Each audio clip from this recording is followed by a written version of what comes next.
అందరికీ హృదయపూర్వకంగా నమస్కారాలు.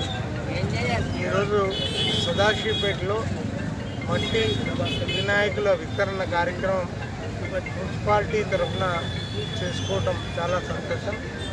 ఈ కార్యక్రమంలో పట్టణ ప్రథమ పౌరురాలు అపర్ణ శివరాజ్ పాటిల్ గారు, వైస్ చైర్మన్ గోపాల్ గారు, మున్సిపల్ కమిషనర్ గారు, కోఆప్షన్ సభ్యులు కోడు రంజన్ గారు, వీరేశం గారు, మరి అదే రకంగా విద్యాసాగర్ రెడ్డి గారు, పాల్గొన్నటువంటి మున్సిపల్ సిబ్బందికి అందరికీ హృదయపూర్వకంగా నమస్కారాలు. మనం విఘ్నేశ్వరుణ్ణి చాలా ఘనంగా వేడుకుంటాము. అందరి విఘ్నాలు తొలగించే విఘ్నరాయుడికి ఎటువంటి ఆటంకాలు మనం కలిగించొద్దు.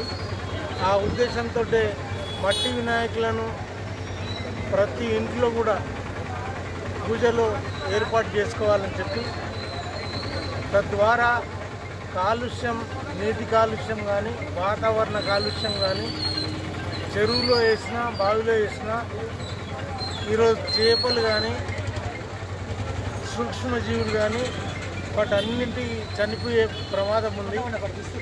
అదే కాకుండా కెమికల్స్ అన్నీ భూమిలో కలిసిపోయి వ్యవసాయ పంటలు కూడా పాడయ్యే ప్రమాదం ఉంది.